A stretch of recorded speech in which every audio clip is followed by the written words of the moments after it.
Welcome back to the Matter of Facts podcast on the Prepper Broadcasting Network. We talk prepping, guns, and politics every week on iTunes, Stitcher, and Spotify. Go check out our content at mwfpodcast.com on Facebook or Instagram. You can support us via Patreon or by checking out our affiliate partners. I'm your host, Phil Rabalais. Andrew and Nick are on the other side of the mic, and here's your show.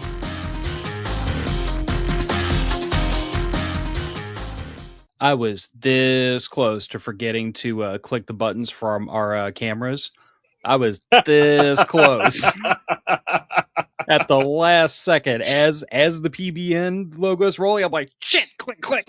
I was wondering about that. I was like, I thought that was automated. It sure ain't. We'll figure out a way to automate it one of these days.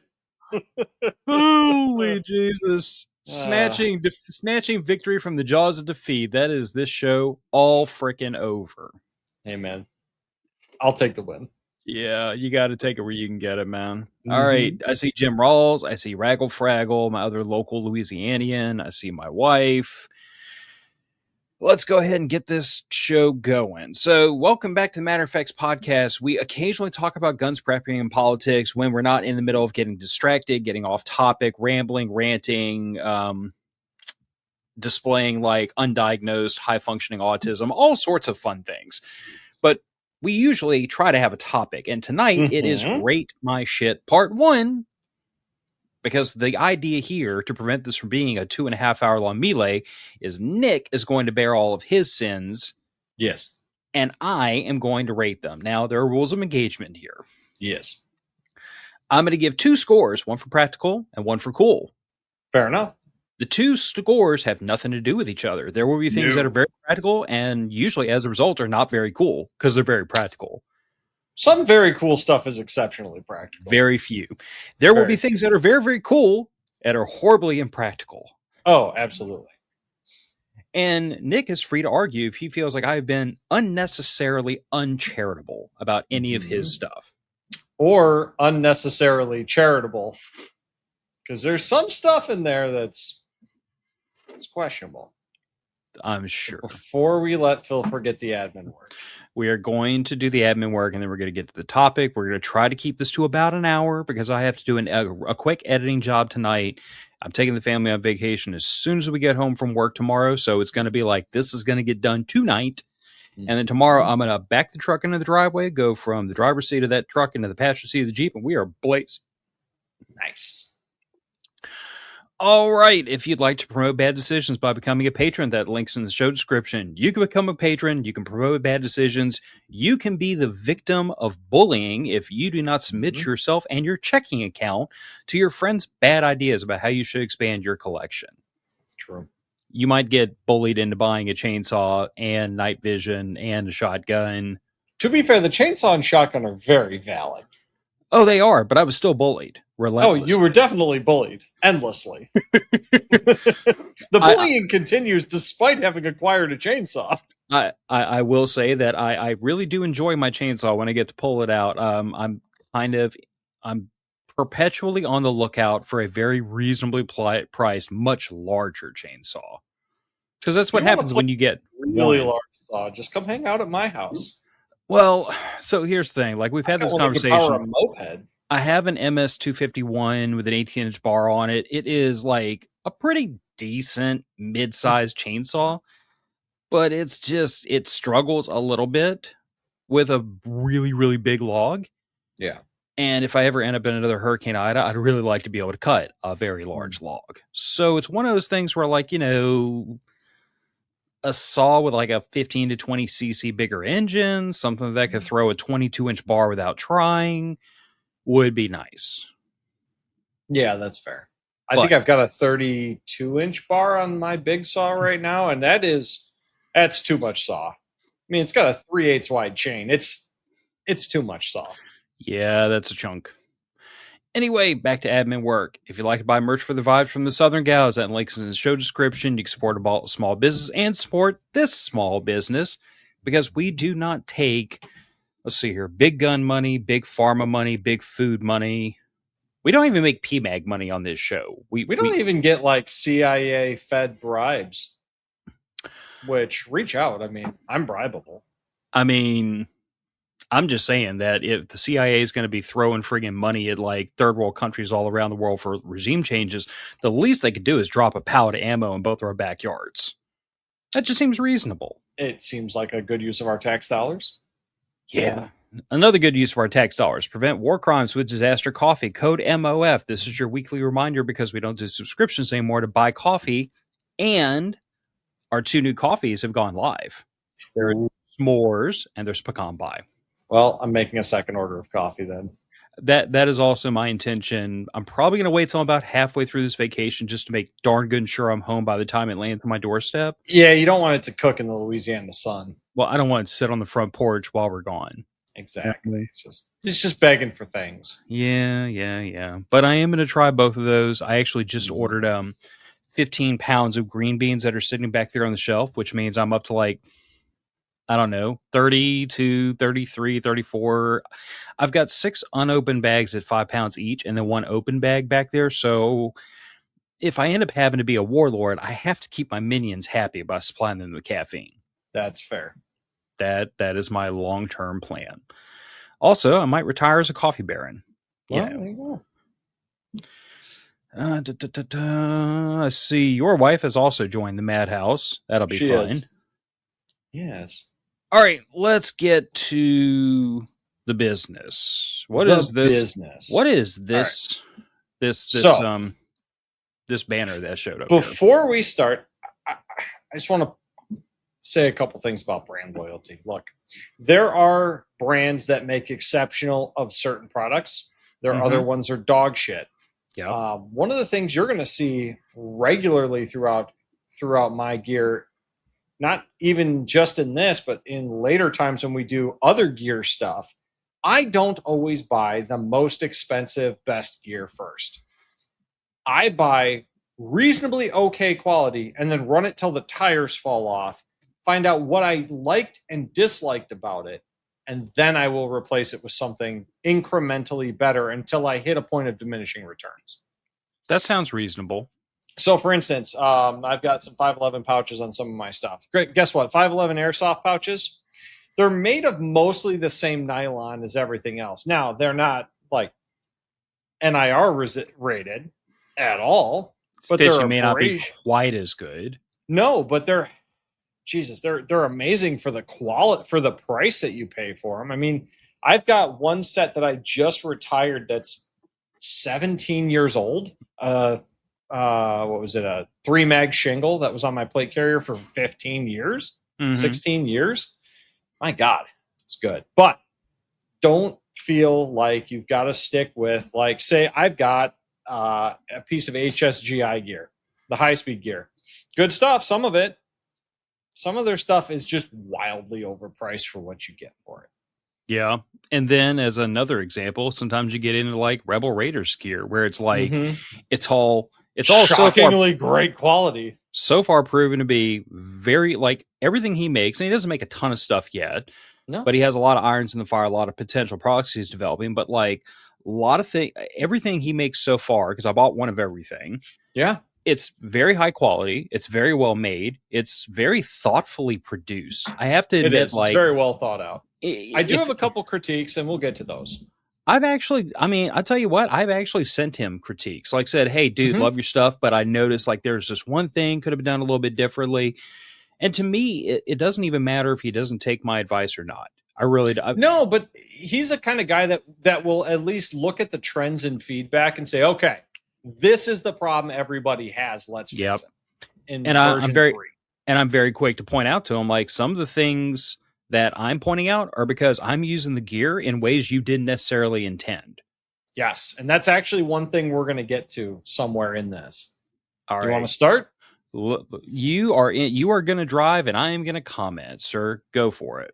All right. So, everyday carry gear. I didn't throw my wallet and cell phone in here because everybody carries a wallet and cell phone. I do have medical gear in my truck that's not listed here. I have medical gear in the toolbox at work that's not listed here. But if I have pants on, this is the stuff I usually carry with me. And just from the top down, MMP 2.0C, 2 15-round mags, vent core holster, vent core mag pouch, cheap Ozark Trail 3-inch folding knife. Actually, my brother-in-law gave me that, and it is a fantastic little knocking around chore knife.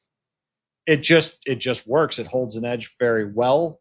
I have not had a problem with it. And a Streamlight ProTac 2LX, which replaced my Phoenix Light, which the Phoenix Light decided to melt its own lens. That's suboptimal. And then burn up its circuit board while in my pocket on its own. And when I mentioned that to them, they would not warranty it or repair it. They wouldn't even consider repairing it. So I'm going with Streamlight because I can get repair parts. Is this the part where I do the unpaid Streamlight shilling, and I point out that I've had this Streamlight 1L in my back pocket for so many years that it's worn the anodizing off the aluminum, and it still works just perfectly fine. Oh yeah. I have noticed that. Let's see here. I started carrying this about the time I got my first concealed carry permit, and I just renewed it for the second time. So y'all can do the math. It's been about 10 years. Yeah. This thing is just starting to get a little dimmer than a brand new one. Yeah, but you can get replacement LED heads for it. I've got a whole replacement light sitting in the safe for the day this thing dies. Perfect. So I guess what I would say is like Streamlights. There might have been a day when they were like the poor man's Surefire, but I would take one of those over almost any other light out there. They're so stupidly tough. This light, in my job, I have to do close up, high depth inspection of various things all the time. I use this light dozens of times a day, and on the low beam setting is mostly what I use. I've got it set for just low and just high. I don't have any of the strobe functions turned on. None of that. It's one of the 10 tap lights. The strobe functions are really great when you shine them at a diamond polished surface and you didn't realize you turned on the strobe. So I turned that shit off immediately. Yep. I get about a month and a half out of the 1650 rechargeables. Yeah. Let me give you and everybody else here a pro tip. It's specific to these what do they call it? Tapped programs, Streamlights. Yeah. Okay. If you run yours like I do, like Nick does, where it's the first tap is low beam and then the double tap is high beam. What I do is I use that not only to have a low beam, high beam function, but also as a function check. Because if you hit it twice and put it in the high beam mode, if the battery's getting weak, you'll notice it go to high beam and then drop back down to low beam. Yep. And you still got a few hours of battery life in low. You do. But for me, the benefit is I immediately know just at a quick little function check in the morning, like tap, and it drops down to low beam. Battery's going to die in the next couple hours of use. Yep. And usually I will immediately, I've got batteries back here. I've got batteries in the safe. I've got batteries in the truck. I got batteries in my work bag. I keep CR123s like they're Tylenol because when they go bad, I just want to be able to jerk it out of the light, throw it away, put a new one in. Absolutely. So do you want individual ratings or you just want like a rating on this whole thing as presented? That's up to you, man. You're the one doing the rating. I'm going to give you. Do you see anything there that stands out as bad? No. And for that reason, I am prepared to give you a 4 for practicality. Fair enough. But for the same token, I'm going to give you a 1 for cool. There's nothing cool. And that's not. And that's not a knock. Basic, bitch, boring, and reliable. And that's what I go for with my EDC. And that's kind of my point. EDC, it doesn't have to be cool. It doesn't have to be sexy. It doesn't have to be the new hotness. It doesn't have to be pink or purple or red or anodized or anything cool. It has to freaking function. It has to get gunked up with freaking pocket lint. It has to get its butt kicked and still do work. So, oh my God. It lives. It lives. For the audio listeners, original co-host Andrew has rejoined the show. I can't see my camera. Well, we see it.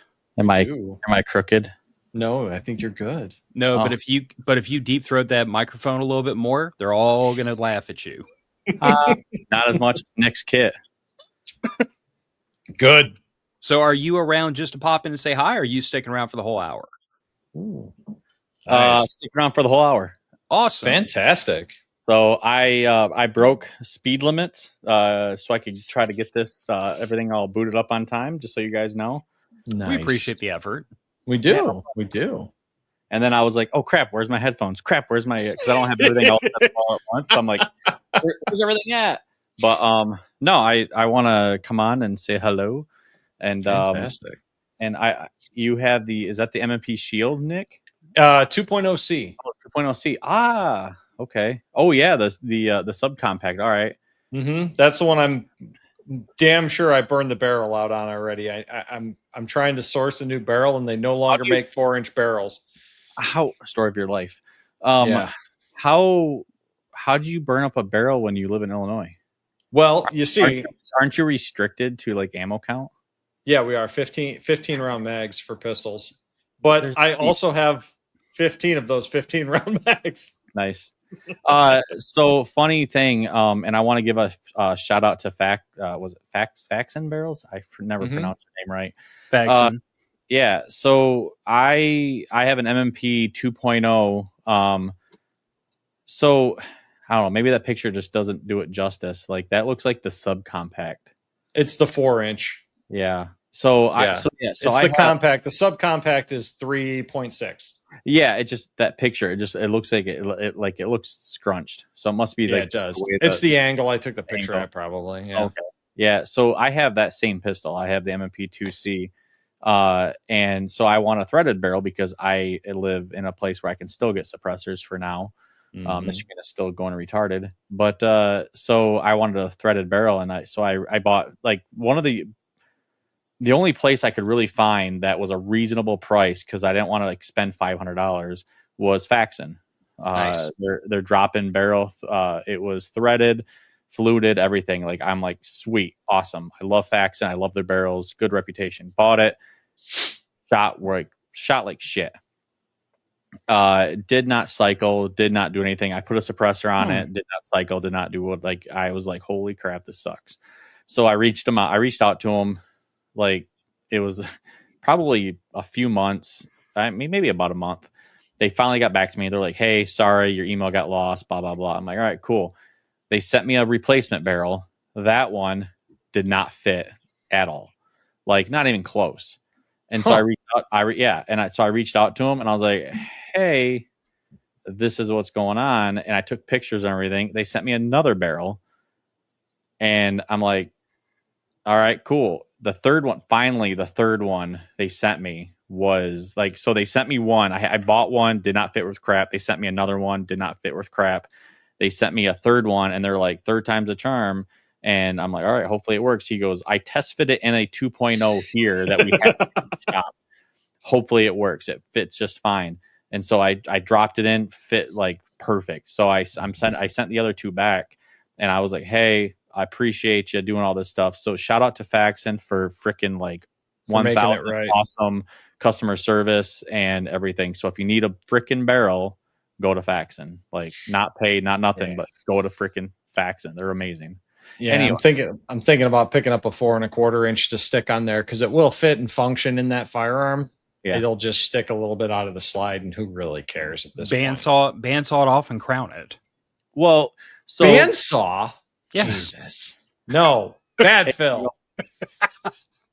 Hey, so being in the demon state that you are, can you own, like, I know you can't own suppressors, but can you own like brakes or threaded barrels at all? You cannot have a threaded barrel on a pistol. Why? Illinois. Okay. Why are variable zoom optics also on that list?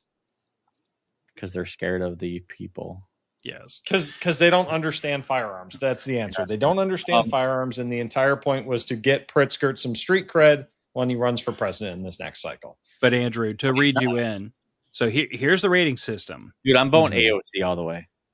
Oh, Jesus Christ. I'm going to have to ban his ass. I'm not nearly drunk enough for that.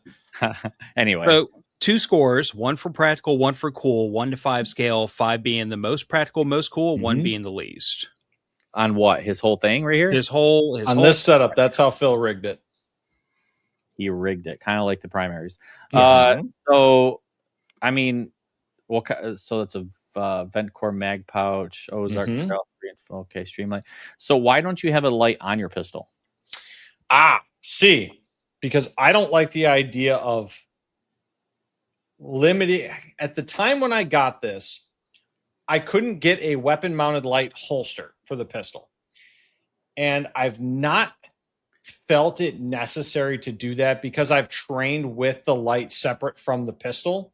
And I use that light almost exclusively for work uses. It almost never gets used other than in training with the firearm. Okay. So that's the only reason at the time I couldn't get a holster for that pistol with that would take a light, and I never bothered to because I just trained to use it light in one hand, pistol in the other, old school cop style. No, I mean that's completely fine.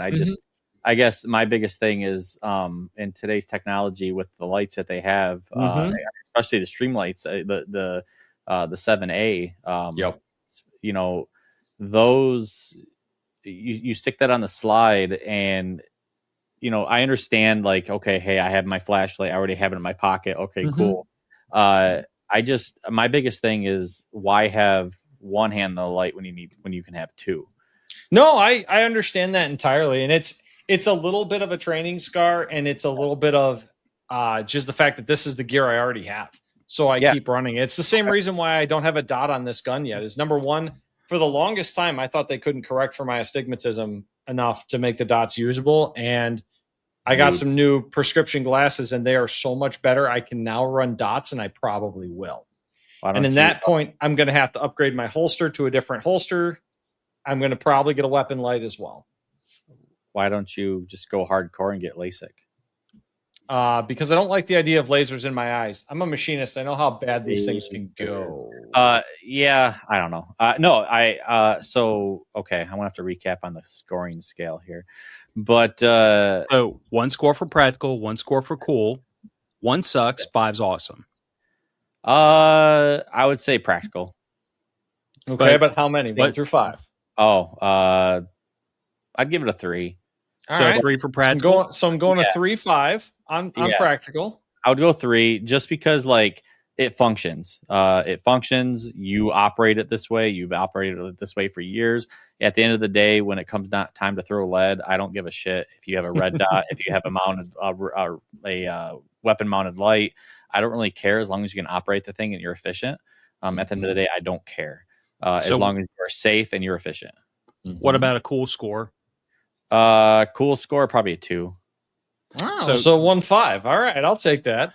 You and I actually flip-flop because I gave him 4 points for practical and 1 for cool, but I also said that it's an EDC. It doesn't have to be cool. It just has to fucking work.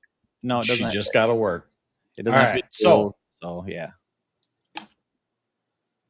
Start of the LARPing kit.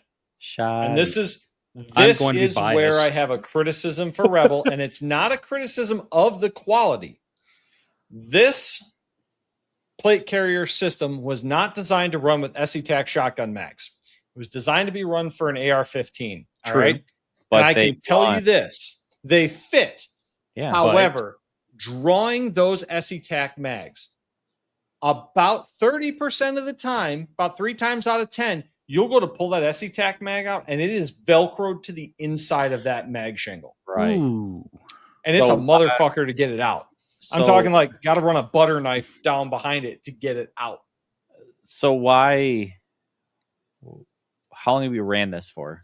I've been doing drills for probably about 2-3 months now, on and off with it. And I've found no matter which way you orient the SE-TAC mag shingle, it happens about the same amount of time. I've isolated it down to, I should have grabbed a picture of this. Essentially, there's a small window where his elastic that forms the U of the mag shingle does not cover. Mm-hmm. And if you get the SE-TAC mag slid over to one side or the other slightly, it will grab on in there. Now, I think my solution, he sends you with a blank placard. I'm just going to throw some different mag pouches on there and run those. So, okay, sorry, go ahead. Keep going. No, that's it. Essentially, I'm running the gear in a way it was not intended to be run. Right. And I've run into that issue. That's my only issue with those. Phil, what's your thoughts? So I have to start by saying that I'm a little biased because I also have an M81 Vicarian, and I have not M81 Max. I have not gotten to running a bunch of drills with it yet. Kind of been the patrons and the people close to me that I kept in touch know that our personal life over here on Flanagan Court has been freaking nuts for several months. And we're just now getting past all the nuts so I can get back to like doing stuff again. But Spartan Armor trauma pads, S-Tag shotgun cards are just a friggin' cheat code. Anybody that has a shotgun doesn't have S-Tags, go fix your life, go get a bunch. Buy them. You're doing wrong not having them. If you don't have enough for 2 shotguns, you're wrong. Go get more. Yep. My wife bought me one for Christmas and then realized how many I had and felt bad. Like, oh, you already have a bunch. And I'm like, whoa. There's no such thing as too many shotgun cards. No, she got me another S-Tag shotgun card as a stocking stuffer. Oh, nice. And then realized I already had a bunch and she was upset. And I was like, you can never have too many shotgun cards, babe. No, that's very true, because the one downside to shotguns is much like one of the major downsides to revolvers. You just don't carry enough ammo. You never carry enough ammo. It's big, it's bulky. Well, and then shotguns. I mean, especially the Berettas, the 300s, and then 1301s. So, question: that front panel, yes, the very very front, is that sticky? Like you could throw it is Velcro. Yeah, you could Velcro the S-Tacs onto that. So as Velcro-y and sticky as the S-Tacs are, why don't you just throw those on front? So I have attempted to do that a couple of times. I've not done any like rolling on the ground work with them with that. My old plate carrier setup, I had the S-Tacs in the pouches. And that's the way I ran them. So my first impulse was, all right, let's try and run them the exact same way so I don't have to retrain as much. Fair. Now, my concern is that if they're just Velcroed on, there's no positive retention. And honestly, that was my major concern. There's no physical positive retention like there is with the elastic. That's all fair. Federal Flight Control 8 pellet, Baofeng UB5R. Now, here's where I'm personally stuck for rating. We all agree that it's always LARPing until it's not. It is. I gave you a 4 for practicality on your EDC. I almost went 5, but I went 4. I held back just a little bit in case you show me the goods later. That's fair. I don't want to give this a 2 for practicality. That's understandable. But here's it's my problem. Hard armor. It's big and it's heavy. It's hard armor. Let's be adults about this for just a moment. Not going to see near as much use as your EDC. Optimally. My EDC sees 365 days of wear. Yeah. But I'm going to give it a 2 because even though it is a low likelihood setup, I personally own a lot of these pieces, and there's not a lot of gripes to pick with any of them. I mean, they friggin' work. They're well thought out. They do great work. Raggle Fraggle was thinking the same thing I was. What about putting in an insert to prevent it grabbing? I like to run stuff for a while before I modify it. That's why I rag. Well, perfectly fair. I was honestly thinking something as simple as if you can get like the thinnest of thin Kydex and just make almost like a little. That's what I was thinking. Yeah, little clamshell, almost to convert those shingles into like a hybrid where you have kind of a hard insert inside of the elastic. That was going to be my next try before I went ahead and swapped out that for a different shingle. Not that I think indexing them back into those shingles is going to be a common thing, but it would also help a lot with that because slap it on the plate, throw it in the dump pouch, whatever. But unlike a magazine that has a stiff body that will kind of like make room if you shove hard enough, these things just kind of accordion if you try to cram them into too tight of a shingle. So they absolutely do. So as far as cool, I'll give you a 3. All right. I want to give you a 4. I'll give you a 3 for now, only because I don't have enough experience with this yet. But I will say that like the times we've talked to Rebel, hearing his philosophy on how this stuff was designed, how it was built. He has a big focus on universality, on like over reinforcing everything to the point of stupidity. Like he wants this to be the last plate carrier you ever buy. He wants it to last that long. And in a world of $500 hype beast plate carriers for a person who's selling like a plate carrier that converts into a chest rig, that converts into a micro rig, that has all this extra stuff included with it. Yep. For $240, and it's this well built, that I think that's cool. It's hard to argue with. Andrew? So instead of wasting your money on Kydex just to find out it doesn't work, in case, I mean, it might, who knows? But before you waste your money, cut cardboard slices. Oh yeah, that are the exact same size as the inserts, even if a little bit taller, because that way that the top of those S-tacks don't catch. But slide some cardboard in between them. Make sure that works. It might be a little tighter because cardboard can be a little bit thicker than Kydex. Yeah. But slide some cardboard back there, and honestly, if that works, then cool. But yeah, I mean, and then honestly, like, are you guys talking about after you use the Kydex or after you use the S-Tech to stuff it back in there? No, that was more of a tertiary benefit Phil was saying, I think, but I don't think that's a big draw personally. But no, because what I'm saying is, like, I mean, so Nick, you've taken the shotgun class with me. I have. Phil, you have yet to take the shotgun class with me. I've yet to take shotgun class. Yes. So Nick knows, like, when you're doing the Rolling Thunder, fucking just throwing those SC tacks all over the ground. Throwing those SC tacks on the ground, and you're freaking slapping another one on as fast as you can. Yep. So what I'm saying is, like, in the heat of battle, which obviously this is like the slim chance of this happening is very, very slim. The heat of a shotgun match is really what we're talking about. Yeah, and so that's what I'm saying, though, is like, you're not just being like, let me take this S-tack off and stuff it back in. Dude, I'm ripping that freaking thing off and I'm throwing it on the ground. Best case, you're going to have half a second behind a barricade to throw it in a dump pouch. Best case. Worst case, chuck it. Right. Yeah. So I mean, I guess, but my biggest thing is, like, all right, so getting out. So pulling it out and making sure, like, it's not sticking. I would start with a piece of cardboard. Cut. It's a good call.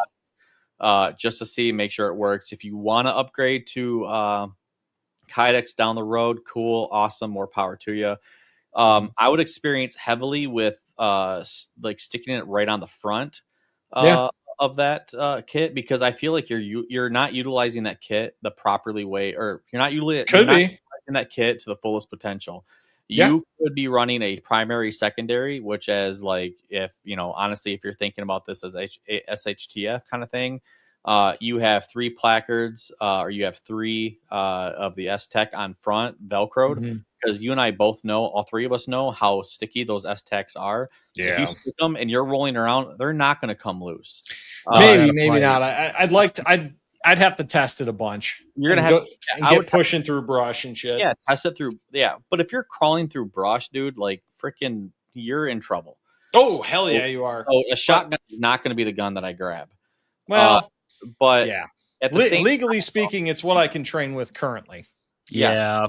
But so if you have those 3 S-tacks on the front and then you utilize those to what they're supposed to be, which is AR mags, then you could sit there and say, all right, I have my primary, like, technically you kind of have 2 primaries and you have your secondary as a pistol.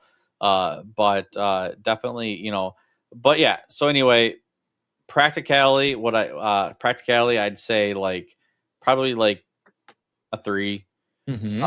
I think there's very good potential there, especially I like the Baofeng on the side. I don't do crap with my Baofeng, but I like the comms on the side. I do like the way you did the S-Tech shotgun, in there, utilizing that. Cool factor, I mean, it is cool. I'd say probably like a 3.5. Mid-range cool. I agree with that. Cool. I think it'd be cool, like, if you added like an American flag patch. I'd probably put that to like a 4.5. Patches may be necessary. Yeah, patches. I mean, it's cool. But what can you do better? And what's the next thing? All right. So the last thing on this list that I cannot have because Rebel won't sell it to me is the Phoenix Duty Pack in M81. We are actively in the process of bullying. We are constantly bullying him about the Phoenix, though. I will bully Rebel until he takes my money. Why can't he sell it? It's not that he can't. So it was just that he won't. When he did his initial run of gear, he was selling the Phoenix, which because the guy used to work for Kanai. if that gives you an idea of his background. And he had the Phoenix, he sold them all out, and then when he came around for the second run of all this gear, the Trump tariffs murdered it. Like they jacked the price up on it to the point where he couldn't make didn't money. Think it was worthwhile. Yeah, and Nick and I and several other people are continuing to like. I mean, all but extra at him for it. But I mean, if you want to donate me one, that way I can rub it in their face that I got one. I mean, we've threatened to friggin' ship hookers and cocaine to his house if he would just put the damn thing back in production. But obviously, that doesn't have any weight. Yeah, well, he behind the scenes told us what it would have to retail for, and I told him, dude, I would absolutely pay that for a backpack. I have, and I will continue to. I think based on the conversations he and I've had just one-on-one, like he's really stuck on the idea that he wants the retail price at a certain amount. And he's actively seeing, like, what can I do to get the price down to that without compromising quality, which is fair. Yeah. All right. So, half of my belt kit. All right. Even more LARPing. So, we'll get to the other half in slide 4. I couldn't get it all in one picture. All right. So, the base belt is an infidel padded war belt that I won at a 3-gun competition for coming in third, like 15 years ago. If you don't have one of these belts and you need a belt and you like a 4-inch belt, this thing is phenomenal. It is held up endlessly. I have kicked the absolute shit out of it. I'm also using now Rebel's H harness to support that because I have no ass. So I need an H harness. Can confirm. No bite. So 511 or a 511 double pistol mag pouch in Coyote because that's the color I had laying around. A couple of no name, I assume 511 double rifle mag pouches that are holding another 2 sets of SE-TAC shotgun mags, and HSGI magnet dump pouch, the version 1, because I bought it when it first came out, and a pair of cat tourniquets in their, I think it's Woodland pouches that they sell them with on North American Rescue. Yeah. For just this, basics. 2 is 1, 1 is none. For this, and I have 4 limbs. I need to get 2 more on there somewhere. I will rate you higher than I did the plate carrier. Okay. I will give All right. Okay. Okay, my first thought was 4, but that's the same rating as I gave your EDC for practicality. This isn't quite EDC levels of practicality, but I'll give it like a 3.5 for this reason. I'll accept that. Because in most places, if you put on a freaking plate carrier with level 4 plates and you walk around in their front yard in front of your neighbors, you're probably going to get the police called on you, possibly for a mental health check, possibly for other reasons. But in most places, you could put on a war belt, a pistol belt like this, and fly substantially more under the radar. Especially out in the boonies where I'm at. So I will give this like a 3.5 for practicality. I'll give it a 3 for cool. All right. There's nothing in here that's like world-ending, earth-shattering, unusual. But everything in here does a thing. It all works. It's all known good stuff. Oh yeah. And frankly, I'm looking at how it's laid out. I'm assuming that like the dump pouch is in the small of your back, right? The dump pouch. So the pistol mag pouches would be at basically 11 o'clock. The rifle mag pouches are at 10. So it'd be like 9:30 to 7 is the dump pouch, and then 6 is the tourniquets because I can reach them at both sides with both arms.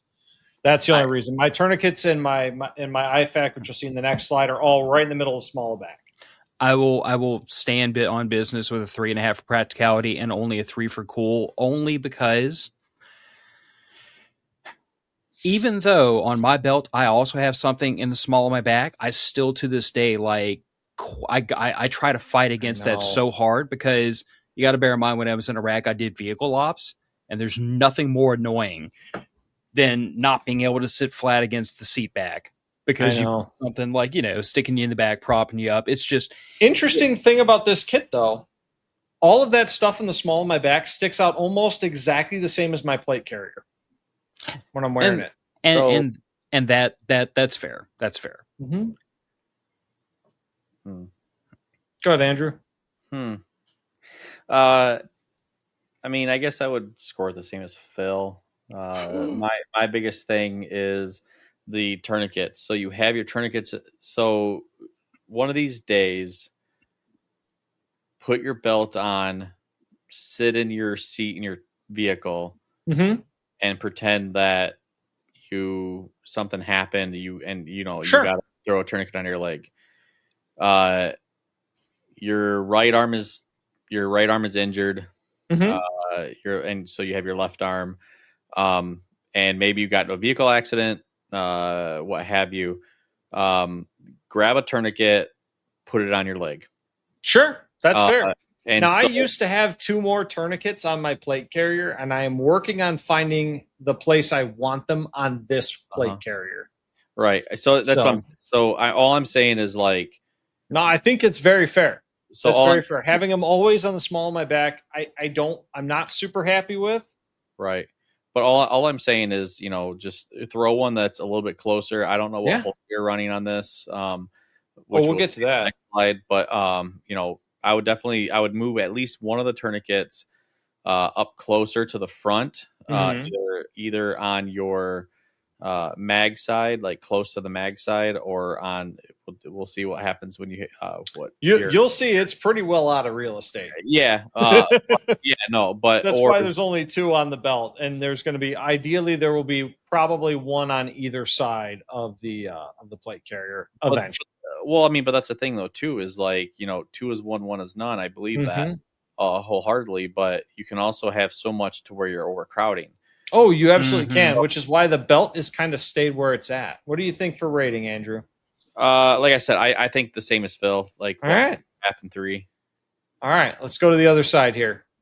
So, IFAC is a little right of middle of the back, and then pistol is right strong side 3 o'clock, and that's about all the room. There's a room for a third tourniquet in there, but realistically, not really. The Molly doesn't line up. And Rebels Raiders H harness. Rebels Raiders H harness, Black Rhino concealment, Kydex holster for the MMP 2.0C. The IFAC, which we've gone into depth on what's in that IFAC before, so I'm going to leave that off for time. This bears an explanation for Andrew, though. So when you get Rebel Raiders Vicarian plate carrier, it comes as Nic has it set up for the most part. A couple little things added to it, but very little. But it also comes with a full H harness and a blanking plate for the Velcro on the back, so that you can basically take the whole thing apart, take the plate bags out, and put it back together, almost like a full size recce rig. Yep. And you can also downsize it into a micro rig. So I'm assuming you're using the H harness that was meant to be used for the recce rig with this. Yes, absolutely. Because I was using an old Alice rig H harness that I had picked up. How much more comfortable is this? Scouts. Oh my God, not having the steel clips poking into you all the time. Phenomenal. It doesn't wear holes in my shirts anymore. Love it. I got to throw this question up for you before we start to get to rating, because you and I have already had this discussion. Oh, yeah. So, Jeff, for the audio listeners, you have to read the question, or the audio listeners won't know what you're talking about. I do. Jeff asks, have you considered a dangler for your plate carrier? Yes, I have. And the times I have tried it, when I go prone, it is very uncomfortable. It whacks me in the junk because I have a short torso and long legs. Me and Phil are opposites. Phil's got a lot of torso, not a lot of legs. I'm the exact opposite. Yeah, Andrew, Nic got a hell of a bigger kick. Plate carrier than me. Nic thought it was quite hilarious when I related to him that you used to say I look like adult-sized Gimli, because I have big torso, short legs, and until recently I had a hell of a long beard. So, you know. Mm-hmm. Now you just look like an Afghan immigrant. Yeah. Right. Nic and I have these weird proportions where I'm taller than him when we're sitting down, but several inches shorter than him when we're standing up. Significantly taller than me sitting down, too, which is hilarious. I don't know how that works out genetically, but, you know, dude, I'm like, it just does. I'm like an upside down T-Rex. I've got a big head and little legs. Mm-hmm. So, does this modify your guys' rating at all? I think it will. Same. Yeah, same. Really? So That's not the a bad not an thing, active though. retention holster doesn't bother you, Phil. Active retention holster. It's a passive retention only. It's just the Kydex shell. So, do do you have money? deeply conflicted. Do you have money? Like, do you have something that you could like? Could you spare like $200? Yeah. Highly suggest. So how is that? So how is that drawing with your plate carrier on? Like all it that actually doesn't get in the way at all. Do you have to do you have to lean to the left at all? No, I've not had any problem at all with my draw stroke. If I can get my wife talked into it, I'll do some drills and I'll get some video for you. I mean, but it does not bother me at all. I can just because I don't have a whole lot on the side of my plate carrier. The only thing on there is the radio, and it's back behind the pistol. It's slightly past 3 o'clock. I can the cummerbund is so slim on the Rebels Raiders carrier, much like my old Ares Armored Derma, it doesn't get in the way of a draw stroke. Right. So I guess, all right. So highly recommend looking into the Safariland level 2 holster. And then also look into their QLS kit. I've heard of it. It looks nice. Yeah, no, I that's what I run on mine. I swear by it. I love it. And then, I mean, really, you can do like a mid drop. You don't have to do like a super long drop because they have like, I think if I remember right, they have like 3 different drops. Do like a mid drop that it drops it down a little bit. And then it's not low enough to where like if you're running, it doesn't like flop around. So you don't need like a harness or anything like that. But because I hate the thigh strap. Yeah, no, this is not a thigh strap. But what's nice is if you get the Safariland, if you get that Safariland, I'll have to look for it after, like one day after the show. But basically, there's a company out there that actually makes a bracket that it mounts on top. It mounts and it wraps around the front of the Cants it out a little bit, right? Well, no, so it has a mount that comes up and around. And then you can actually mount a tourniquet holder on the front of your holster. So that puts puts a tourniquet right on the front of your holster. So like if something were to happen, and if granted it's on your right side, still I can reach across. I can draw my pistol with my left hand. Right, if necessary. I've done those drills. Right, so if you can hit that, if you can grab that allows you to put a tourniquet on up a little bit closer. And then you have a tourniquet because I'm a big proponent for medical. You can have, I would say, like an IFAC with a tourniquet, and then you have a tourniquet maybe closer up, like I said, like on the holster, and then maybe a tourniquet on your vest somewhere. Yeah, I'd like to get one on the plate. At the end of the day, if you're placing 3 tourniquets, you are in bigger trouble than what you're cut out for, and really, you're in bigger trouble than anybody is cut out for. If you have to place 3 tourniquets. Now, probably, but the number of times I've been at a range working as like, okay, so one of the ranges I used to be a member of, they used to do a hunter's sight-in day. We had a coffee can that was, if you hand us your rifle to safety check and there's ammo in it, it goes in the coffee can. And that motherfucker was full at the end of the day the gun's empty bullets. Are you wearing this plate carrier during that?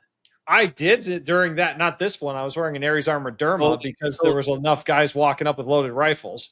The thing is like, if you, wear your kit, do whatever you want. You guys should have an external medical kit outside your kit. That's what I'm saying is you should have you should have that set up with a 5 to 10 freaking tourniquets on it, like ready to go, and then all the stuff for stop the bleed. Like you should have a kit ready to go, because we usually had one of our members that was an EMT on site too. But what I'm saying is the EMT on site is 75 yards away and I have a tourniquet on my plate, I'm a happier man than when there isn't one. No, but I completely understand that. But at the end of the day, like a lot of this stuff, like IFAC and stuff like that, like the individual first aid kit, that is not your first aid kit. It is my first aid kit. Correct. So yeah, if you have a tourniquet ready to go that's on the front of your plate carrier on the side of your holster, then great, utilize that. But if you're expecting an event that size, really in reality, you should have a standalone medical kit, kitted out with to treat at least 5 patients, a mass casualty incident, treat many patients, and then you have your kit as backup. Like you should not be drawn from your kit like that. So, but at the end of the day, like I mean, I would rate this the same as Phil's. Because it's it's practical. I think it does it serve a purpose. Yes, it's practical. Coolness factor, I'd say it's probably like more of like a 3, 2.5, just because like I don't know. To me, it's like the nostalgia of the kit itself, and then the look. It looks and everything. So yeah, it's basically set up like a late GWAT kit. It's not. It's nothing groundbreaking. It's nothing new. It's reliable. It's dependable. And I mean, the last bit of this kit here, before we get to the last slide, just the helmet. I tend to run if we're doing a lot of classes. One. I did. It's just a Beretta. It's just a shotgun. Okay, but we can score Beretta A300 really quick though. All right, give it to me. 5, hands down. Okay. Like, well, actually, you know what? I would say 4 because it's not my. There's no dot on there either. Yes, I will give it a solid 4 for practicality. A red dot would have got you to a 5. I believe that. Yeah, and I am prepared to go 4 for cool. Yeah, I mean, I have said this before. For the price tag of a 1301, you can have the Beretta A300, 2 cases of ammo, and a class with track. But here's my thing. Here's why I rate an A300 so high. Not taking anything from a 1301. It's a cool gun. Oh, it is. It's a really cool gun. I would argue a better firearm from a mechanical standpoint. That's fair. But what I appreciate about it, like you've heard me give the spiel before about like what tickles my happies is the intersection point between works really well and very, very affordable. And wherever those two lines cross, that's usually where I look to buy. And the A300 hits that because it's conservatively 80% of what a 1301 is. It eats like a fat kid at an all-you-can-eat buffet. It doesn't bitch about anything you stick in it. If it seats, it yeets. Oh yeah. I've shot everything from freaking like bird shot all the way to freaking 1 ounce slugs out of this damn thing. It does not give a damn. If it fits, I've yet to try mini shells. I haven't tried mini shells yet. That is a point. But if it seats, it yeets. Yeah. And it might not cycle reliably with mini shells. I don't know, but I haven't found anything yet. It doesn't cycle reliably. That was my point too. I mean, I've got some, the old triplex BBs number 4 and then double aught. The old triplex federal loads. I have 4.5 cases of various sizes of triplex loads. We've now got steel plates on the shotgun range at my new range. We're going to play with triplexes and see how well it does. So yes, if you had a red dot on this thing, I would give you a 5. So cool. Nick, all right. I think, I mean, maybe one of these days I can come down there or here, whatever. I would be curious. You and I buy side by side, same ammo. Okay. And I would just be because I have a 1301. Okay. I would be curious to see just the difference in it. So I will tell you this: your 1301 throws a tighter pattern with Federal Flight Control 8 pellet than that A300 does. Well, yeah. I mean, I saw that when you took that class with me. Oh my God. It was wildly different. I was throwing twice the size pattern. But the odd part is, you and I both have A300s, and with the exact same ammo, mine pattern's tighter than yours does. It does. It's just shotgun weirdness. Yeah, I know. That's what I'm saying is I would be curious, and I mean maybe at my wedding we can bring Phil up if you and Phil especially it's going to be kind of winter, so we'll see. We'll get Phil up there. You son of a bitch. So it'd be fun to bring you guys up and then we can shoot and do an A300 next to an A300 next to a 1301 and just see, it'd be interesting to see what the difference is with ammo. I mean, that class we ran, you and I were both running what? I think we were both running Federal target loads, weren't we? number 7s? Federal, yeah, I believe Federal number 7s, and then we are also running.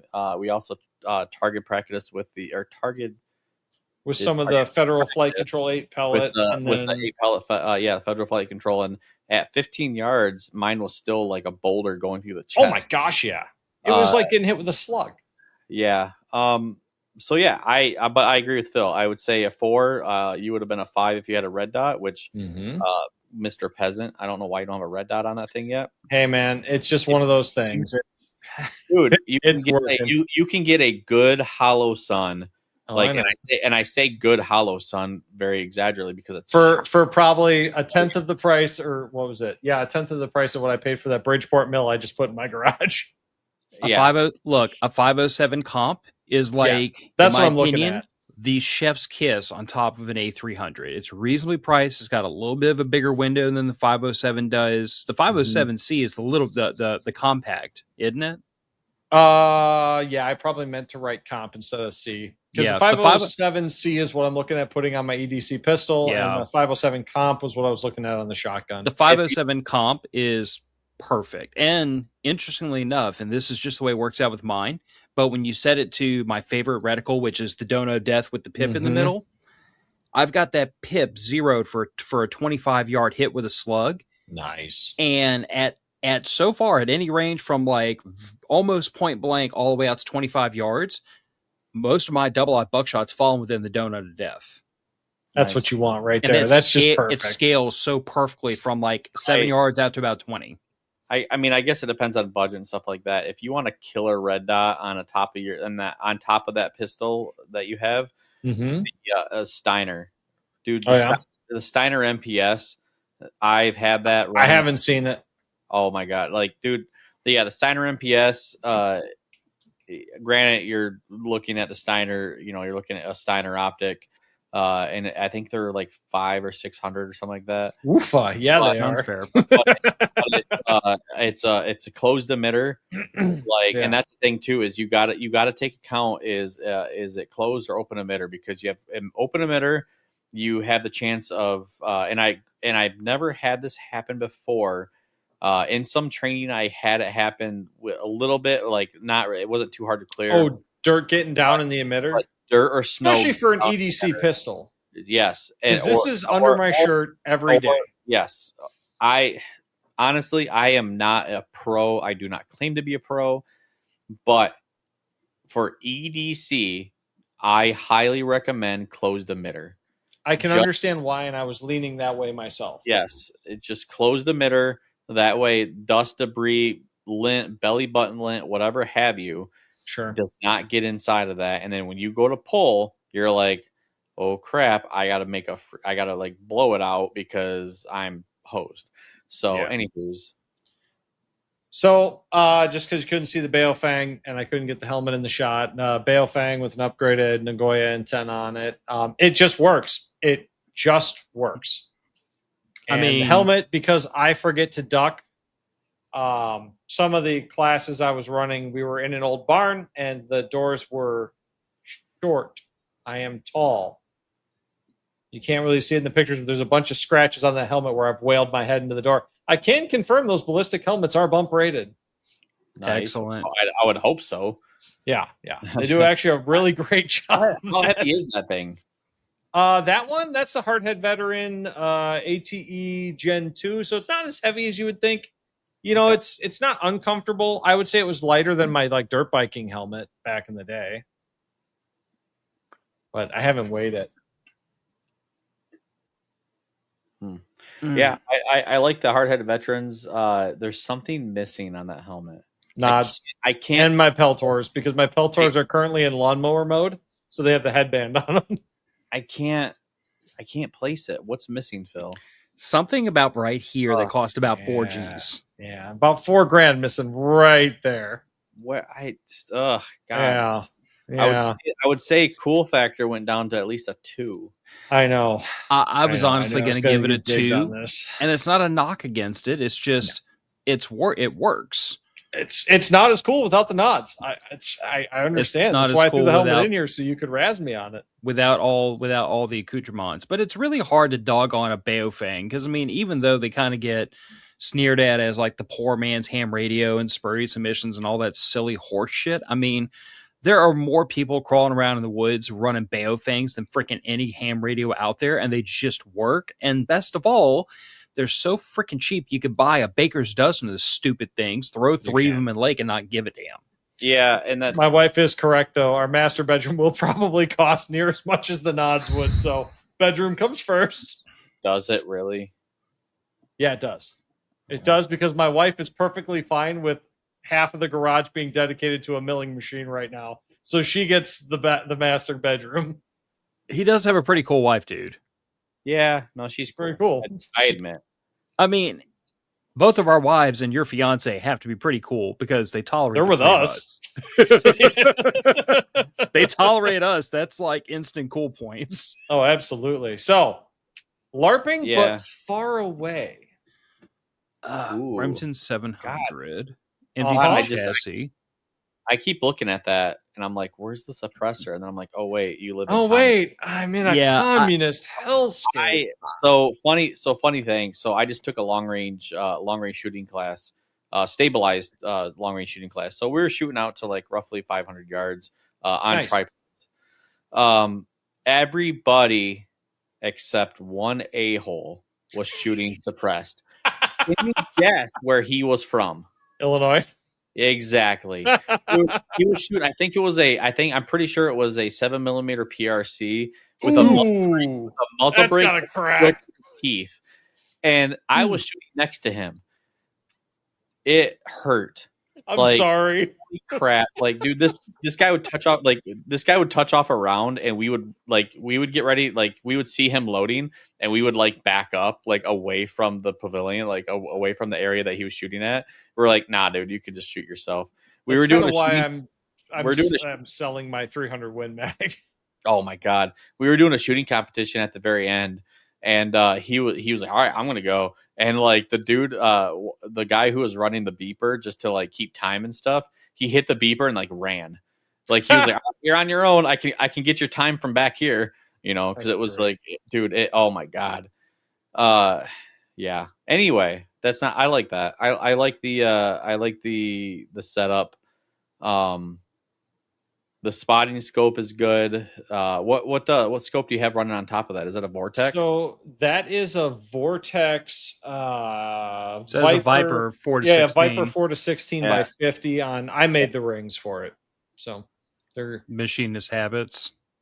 Well, yeah. I mean, I had access to a guy that knew how to run a jig grinder for the last 50 years, so I had him lap and hone my rings to an asinine level of precision. Threw an old Magpul PRS stock on the back of the Vortex or the MDT LSS chassis. So it's got the bottom metal adaptation, so it can take I think 5 and 10 round mags, which is nice. So is this the thing you play darts at 300 yards with? Yeah. So me and my coworker Paul, we used to go out to a 300-yard rifle range, and we'd take and print out a dartboard on like a legal size sheet of paper. So it's about the size of a full-size dartboard. And we would stick it out at 300 yards, and we would play cricket with rifles.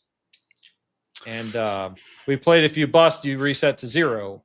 So okay, the loads for this rifle have been tuned to the point where it's bullet to bullet at 300 yards. And this is not the original barrel to this rifle, but it is the same profile barrel.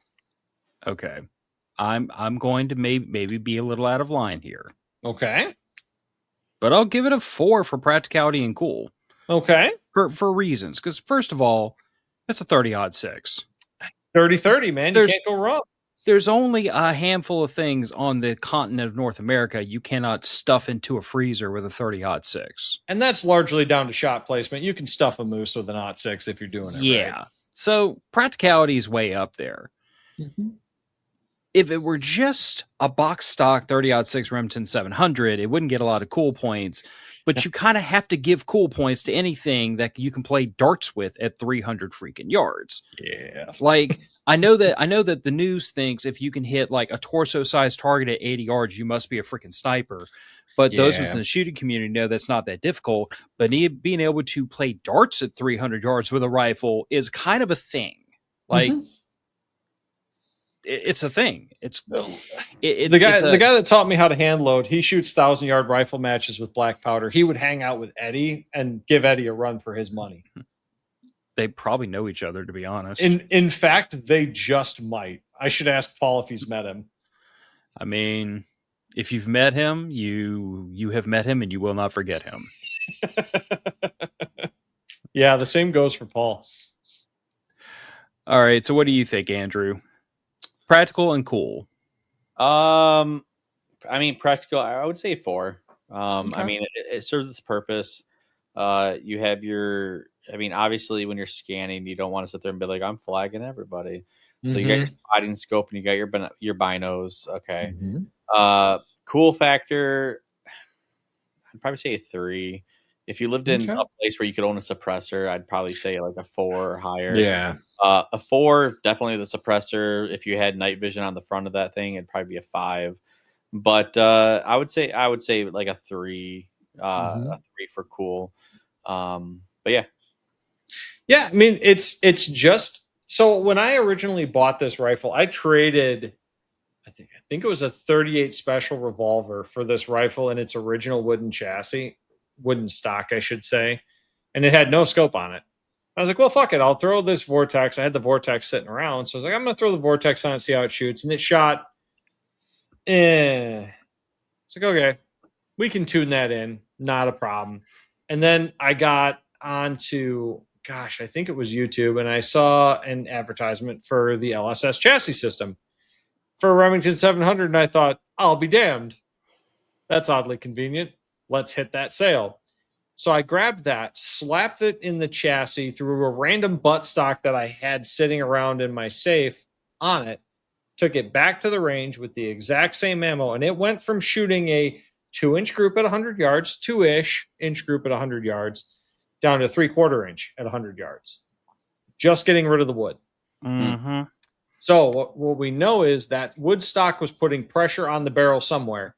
And after taking it out of that stock, I found the pressure point in that stock because it had actually worn through the original black oxide coating on the barrel. That'll do it. Yeah, there was definitely a pressure point there. Raggle is calling you out, saying not one of the cool new cartridges, but I'm actually going to stuff Raggle on that because... So hear me out. Like this is the reason why, like personally, like I've talked about how like by the end of the year, I really want to build a really nice precision rifle, and I'm going to build in a 308 Winchester. It just works. It's not a cool new cartridge. It's not the latest thing. It's not the new hotness. But what it is a cartridge with 60 freaking years of user experience, of hand loading knowledge, of component availability behind it. It's never freaking going away. It's always going to be available. It's easy to get ammo anywhere. And it doesn't smoke a barrel in 5,000 rounds. Yes. That's a nice thing I like about 30-06 over my 300 Win Mag. I've already damn near smoked the barrel out of that 300 Win Mag. Yeah. Like there are reasons why the new cool cartridges are new and cool. But I'm going to be the first one to tell you that, like, for my money, I'm usually going to be the late adopter that's going to stick to the old stuff because it freaking works. If it's stuck around for half a century, it ain't going anywhere.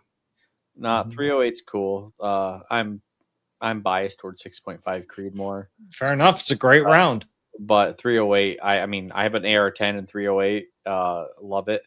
And my bolt action's in 6.5. So, Andrew, do you happen to know what the barrel life is for a 6.5? No. I would bet a lot less than 308. It's like 5,000 to 7,000 rounds, depending on the loads you're shooting. That's better than I thought. 300 Win Mag is like 8,000-ish. 30-06, it's in the like 10 to 11. For a person like me that compulsively shoots more rounds than they probably should. That's oddly specific. Well, look, man, I probably gave myself a mild concussion with my 300 Win Mag on a range day. So, that explains so much. It explains quite a few things. I mean, I'm well past my 3 free concussions, but barrel life is a concern for a person like me. Barrel life is a concern because I don't want to have to buy a barrel every other year. Fair. I mean, I guess I can understand that, but I'm not shooting 11,000. You're not, and that's perfectly fair, man. If you're shooting like 300 rounds a year, congrats, you get 10 years out of a barrel. Go forth and do great hunting. Well, I mean, but I mean that's the other thing too is like you said, it really depends on what you're shooting, the load you're shooting, and then I mean there's the amount of precision you demand out of it. I mean, and that's the thing is, I mean, I know, I need to sit down with the loads that I have, and I need to actually sit down and see the precision I have. I know at 100 yards I was touching rounds. Good. Now do it at 3. Yeah, well, yeah, and that that's the thing is at 500 yards I'll hit steel nonstop. So I'm pretty comfortable after this last class. I'm pretty comfortable shooting stabilized in this year's hunting season. I'm probably going to look at poking out to 500 yards for a deer. Okay. But it's cool. I mean, and that's the thing is like get out there, learn your gear, because that's the biggest thing is knowing your gear. I honestly and I'll fess up to it right now, is I completely effed up, dude. Our first freaking rounds, I'm sitting there getting ready to shoot, and I'm thinking 100-yard round. I'm like, we're shooting at, God, what was it? I'm thinking we're shooting at 500 yards, I think it was. And I'm shooting and freaking dirt. And I'm like, what in the heck is going on? I'm looking, I'm like, I don't know what's going on. I'm looking at the app that I was using for like calculating like distance and all that stuff. And I'm like, all right, like, 50 or I can't remember how many like, I can't remember what it said on top of my head. I'm like, I don't know what is going on right now. And so one of the instructors, I call him over and I'm like, all right, I'm hitting dirt. Like I'm way freaking tons way short. I don't know what's going on. And he's like, well, what's your distance? I told him. He's like, okay, what's your click? Or like what's your max up? And I'm like, this many clicks. And he's like, wait, clicks? I'm like, yeah. And he's like, no. He's like, you need to go up like freaking way the hell up. I'm thinking 100 yards. Oh, in my head, I'm thinking I'm shooting 100 yards. I'm thinking 100 yards, so I'm going up a couple clicks. I'm going up, 17 clicks. In reality, I had to go up 15 minutes. Yeah, but, 17 minutes is like, I think it's usually four clicks to a minute. Yeah. So you were hitting dirt. Oh yeah, no. So he's like, yeah, you got to do this. I'm like, oh, duh. Like, but the thing is though, is like the last time I shot long range like this was last year at the initial class, long range class. I was shooting 1,000 yards. That's the last time I shot it. Otherwise, I'm shooting 100 yards. There's really no place in Michigan to shoot over 100 yards. So, yeah, I'm used to shooting 100 yards, but my brain defaulted to 100 yards. Yep, so I need to get out there and I need to use my kit more, and I need to sit there and be like, all right, well, if I need to shoot 200 yards, I need to go this many minutes up. I need to think more minutes rather than clicks. Two words: training scar, bud. Oh yeah, you just said it loud and clear. My brain defaults to 100 yards, and I'll be the first to admit, most people's brain probably does that. Yeah, I believe it. Yeah, it's hard to find a range over 100 yards. Yeah, if you're not used, there's a couple here in Michigan. There's 2, 3, I think 3. So yeah, there's one close by me that the furthest you can go is 500. You have to be a member of that range, and then also you have to qualify on that range. That's 500 yards. And then I think there's 1,000 yard on the east side of the state. And then otherwise there's MDT, I think it's called, up north, I think north of Traverse City. And then Two Hats Ranch, which is the one that we were shooting at, which it's $500 a year. So I'm low key thinking about becoming a member there, because not only do you become 500 yards. It's 1,000. Oh, for 1,000, shit, yeah. Yeah, they have 1,000 yard range, $500 a year, 1,000 yard range. You get access to, I believe it's the range. You get access to their skeet, their bow, their like all kinds of stuff. Yeah, it's an amazing place. I should send you guys the picture. We had a buck that was probably a 10 point, if not 9 point, was sitting at 600 yards just chilling in velvet like all day. While everybody was shooting, this buck was just sitting there all day long, just munching on grass. And we're like, and granted, this is the ranch it's guided hunts and stuff like that, and they're like, the instructors are like, do not shoot that deer. If you shoot that deer, it's like a $10,000 deer. Like, do not shoot that deer. Like, that deer is expensive. You better make sure that you have some good credit, because it's going to cost you. But yeah, nice. All right. Next week is Phil's kit. Next week is my kit. The week after that, however, is our 10th anniversary. Andrew, are you in for it? So question, 10th anniversary, are we going to do like a 2-hour show? Hang on a second, I'm thinking. Just got to math out what day of the month that is. Let me see if I got that Friday off. It's a Thursday, but that's not my Friday off. No, day of the month, I'm saying. No, it's the 13th of August. It is not my Friday off. However, yeah, I will don't have that Friday off either, I will intentionally clear my schedule so we can do a 2-hour long show that night. No, we're not doing 3 hours. We are not doing 3 hours. No. So the reason I said 2 hours is, so next week I work next Thursday. Yes. I would like to try to join. I might join via mobile, and try to join in, because to do your kit. I'm thinking if we did a 2-hour show, I'm thinking maybe try to do my kit on that day. I tell you what, let's make a plan. Next week is roast my kit. Yep. Week after that, we had planned to just do 2 hours of tomfoolery, but we can do your kit and tomfoolery at the same time. Yeah, we can do that. That sounds like a good idea. Yeah, I planned on being here for the 10th anniversary. I know I have not been here very often. Brother, you got hit by life. Yeah. Good life. Good stuff. Yeah, but it's still getting hit by life. But it's called second shift. Yeah, exactly. That's really what it is. It's called second shift. But no, my fiance is totally cool. She actually was like, "You need to get home," because I saw her tonight and I was in town. I took her to work and stuff, and I was like, "All right, it's 8 o'clock," and she goes, "Are you gonna make it to the show?" And I was like, "I don't know." And she's like, "You should just get home and make it to the show." So she's cool shit.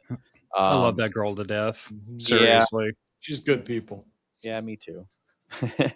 But yeah, anyway, so if we want to do a 2-hour show, that's cool. I understand if we don't, but no, that'll happen. If we want it happen. If we want to, then yeah, I'll try to make it. I'll do a point to take a picture of my kit so we can roast it. Yes, get pictures of your pictures of your kit for sure. Yeah, I have thoughts. Well, let's go ahead and dovetail this one in, Andrew. Like I was telling Nick before you joined, we were trying to keep this to an hour. We kind of screwed that all up, but it happens. Hour 18. But I have to cut this, edit it, post it tonight, and we're going on vacation like as soon as I get home from work tomorrow. So it's going to be a long night already. But I do appreciate everybody that jumped into the chat, everybody that had fun with us. I am really, really excited about the 10th anniversary. First of all, because we get Andrew back. We do. Second of all, because we have things, and matter of fact, Nick, you're here to keep me honest. I have to share with him the thing that is going to be unleashed for the 10th anniversary. Like it. You will. Stuart and Gillian both had a hand in it. It came out really nice. Oh, yeah. Is that what you showed me before? I don't remember what I showed you before, so I'll show you again. Okay. Yes, we'll show him again. All right. Matter of fact, he's going to go out the door for the night. Thank you for everybody who hung out with us for an hour and 20 minutes. We roasted Nick's kit. I think we were pretty fair about it. And I think it was fair. I'm in the hot seat. Mm-hmm. And since Nick has kind of given us the roadmap of the type of things and the order in which to do, I will follow suit. Good. Y'all might even have to see a picture of me wearing a plate carrier, and I can display my cartoonishly large torso. It is a shockingly long torso. Yeah. Fuck my genetics. Matter of fact, going out the door. Good night, everybody. Good night. Bye.